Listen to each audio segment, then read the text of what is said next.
সুপ্রিয় দর্শকবৃন্দ, আসসালামু আলাইকুম রহমতুল্লাহি ওয়া বারাকাতুহু।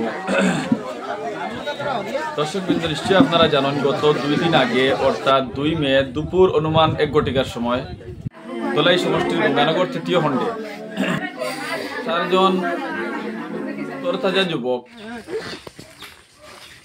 অপ্রাপ্ত বয়স্ক ছেলে তারা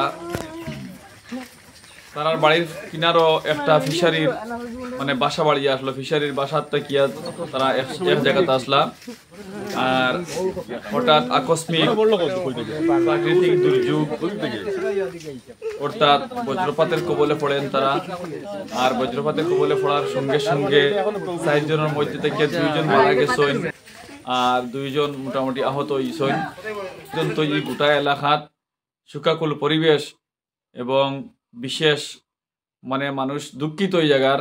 গতকালকে রাত্রে আমরা এই সোনাইর বিশিষ্ট সমাজসেবী এবং সোনাই RF ফাউন্ডেশনের কর্ণধার জনাব আওলাদ হোসেন লস্কর উর্ফে রিঙ্কু লস্কর তাইনও গতকালকে এই মানে পরিবারগুলার কিনারও আইসইন, আইয়া তারা পরিবারের লাগি বিশেষ আলোচনা করছেন, মত বিনিময় করছেন এবং তানরে মানে একটা শান্তি দেওয়ার লাগি চেষ্টা করছেন তাইন। আর এখানে বহু সময় তান লাগি দেখাশোনা হয়েছে, আলোচনা হয়েছে। এরপরে আর্থিকভাবে কিছু একটা সাহায্য তাইন করিয়া গেছেন, যেটা আমি নিজেও লগে আসলাম। আর আরও মোটামুটি একটা তাই কইয়া গেছেন যে যদি কোনো কিছুর প্রয়োজন হয় বা কোনো সুবিধার লগে তান লাগে যোগাযোগ করার লাগি, যদি যোগাযোগ করেন তাই নিশ্চয়ই এটা মানে সমাধান করার আশ্বাস দিয়ে গেছেন। অত্যন্ত দুঃখিত ইয়া নিজেও হইয়ার জিনিসটা আর কি, মানে এলা একটা পরিবেশ হয়, এলা একটা সময় মানুষের মানে আয় আর কি, যে হঠাৎ করিয়া মানুষের একটা যে সময় বিপদ আয় তখন মানুষের সবর করার ধৈর্য ধরা মানে অনেক মুশকিল হয়ে দাঁড়ায়, মানুষের লাগে অনেক কষ্ট হয়ে দাঁড়ায়।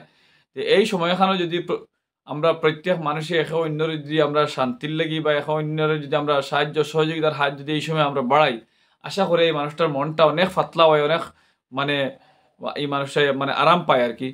সেই জিনিসটা দেখা গেছে এই যে পরিবারের ঘটনা হয়েছে, এই পরিবারের লাগে অনেক মানুষ এলা আইসন। আর বিশেষ করে আমার এই সোনাই যে রিঙ্কু ভাই আইসন, তাই আমি মানে সামনে তারিফ করি না, কিন্তু আমি জিনিসটা ইয়ে করে তাই সোনাই সমষ্টির থেকে সোনাইর থেকে যে এই একটা পরিবারের খবর হয়ে তাই যে আইসন আইয়া দেন তারারে একটা বহু সময় আলোচনা করছেন তার লাগি, আর এটা আর্থিক সাহায্য করছেন। এটার লাগে আমি তার ধন্যবাদ জানাই ইয়ার গোটা আমার এলাকার থেকে। আর আরও যারা মানুষের তারা সাহায্য সহযোগিতা করছেন সবরে আমার এই পেজের পক্ষ থেকে আমি ধন্যবাদ জানাই ইয়ার। এই বলি আমি আমার ভিডিও কেন শেষ করি আর ধন্যবাদ।